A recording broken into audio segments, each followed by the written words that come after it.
জলেতে অনেক সময় ধুয়ে কোথাও জমা হচ্ছে, কোথাও নিচে চলে যাচ্ছে, আলের ধারে চলে যাচ্ছে, তার জন্য সবসময় বলা হয় আলের ধারে থেকে না নেওয়া। আর একটা হলো বড় কোনো গাছ যদি থাকে, জল জমে থাকে বা ছায়া থাকে, তাহলে সেই জায়গা থেকে নেওয়া যাবে না। এটা হচ্ছে নিয়ম।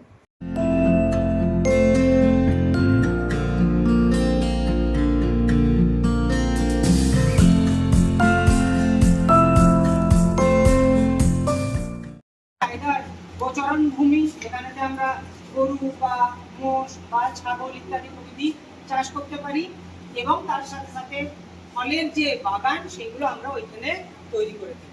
ওই একই জিনিস এইখানেতেও তোমার দেখানো হয়েছে, ঠিক আছে? এখানেও তোমরা মোটামুটি দেখতে পাবে। উপর দিকেতে হলো পুরো বাগান, ঠিক আছে, এবং নিচের দিকেতে বাকি সবজি, ধান ইত্যাদি প্রভৃতি কিন্তু এইখানেতে চাষ করা হয়, ঠিক আছে? এটা একটা ডেমনস্ট্রেশন যে পুরুলিয়ার মাটির বা জমির বৈচিত্র্য কি হবে।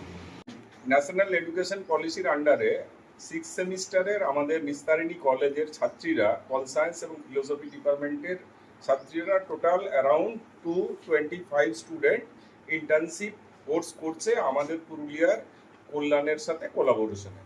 দীর্ঘ দিন প্রায় 15 দিন ধরে ক্লাস চলছে আমাদের কলেজে, এবং তারা যে থিওরির ক্লাস করেছে, আজকে আমরা এখানে জাহাজপুরে কল্যাণের কৃষি কেন্দ্র বিশ্ববিদ্যালয়ে এসেছি।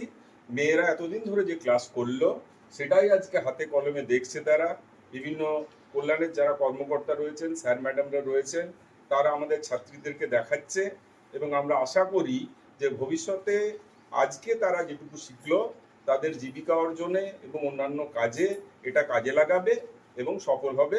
এবং নিস্তারিণী কলেজের পক্ষ থেকে কল্যাণের প্রত্যেক স্যার ম্যাডামকে এবং কর্তা ব্যক্তিকে আমরা আন্তরিক ধন্যবাদ এবং কৃতজ্ঞতা জানাই নিস্তারিণী কলেজের পক্ষ থেকে।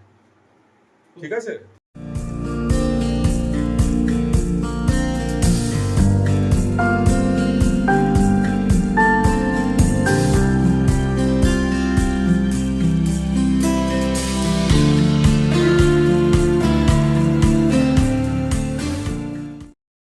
খড়ের সঙ্গে 4 কেজি 1 কুইন্টাল যদি একটা গরুর ওজন হয়, তাহলে 4 কেজি খড়, তার সঙ্গে 1 কেজি ঘাস কুচি কুচি করে কেটে গরুকে যদি খাওয়ানো যায় তাহলে দুধ কিন্তু বাড়বে।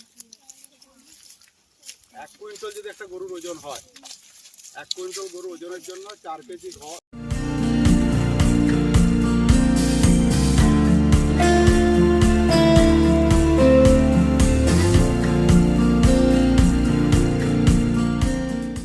কি হবে, এটা শুকনোটা তলায় চলে যাবে আর ভেজাটা উপরের দিকে চলে আসবে, ফলে ময়েশ্চারটা আমার ইউনিফর্মলি চারদিকে ছড়িয়ে যাবে, এবং এই ঢেলা যেগুলো আছে সেগুলো রস পেলে সহজে ভেঙে যাবে, এবং কেঁচোটা তখন সহজেই এটা খেতে পারবে।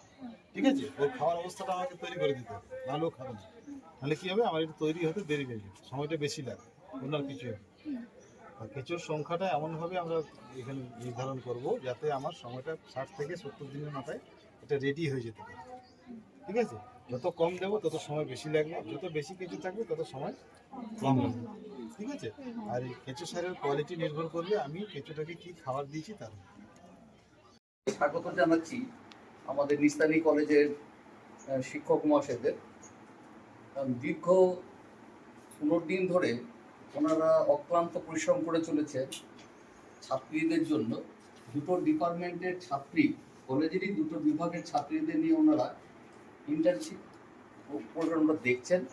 এনইপি প্রোগ্রামের সফলতম কাজ করার জন্য ওনারা আপ্রাণ চেষ্টা করেছেন কল্যাণের সহযোগিতায়। আজকে ওনাদের কৃষি বিজ্ঞান কেন্দ্রে ফিল্ড ভিজিট ছিল, যেটাও ছাত্রীরা দেখেছে, শুনেছে, সেইটা আজ প্রত্যক্ষ করলো। কিছুগুলো বিশেষ দিক আছে যেটা ওদের জীবন গঠনের কাজে লাগবে। সেটা হচ্ছে কিছুগুলো ক্রিটিক্যাল জিনিস আছে, যেটা চাষ আমরা সবাই বুঝি, কিন্তু কিছুগুলো জিনিস আছে যেটা ছাত্রীরা জানতো না। এই আজকের ভিজিটের পর তারা প্রত্যক্ষ করলো, এবং সেটা তাদের জীবনে কাজে লাগবে বলে আশা করছি।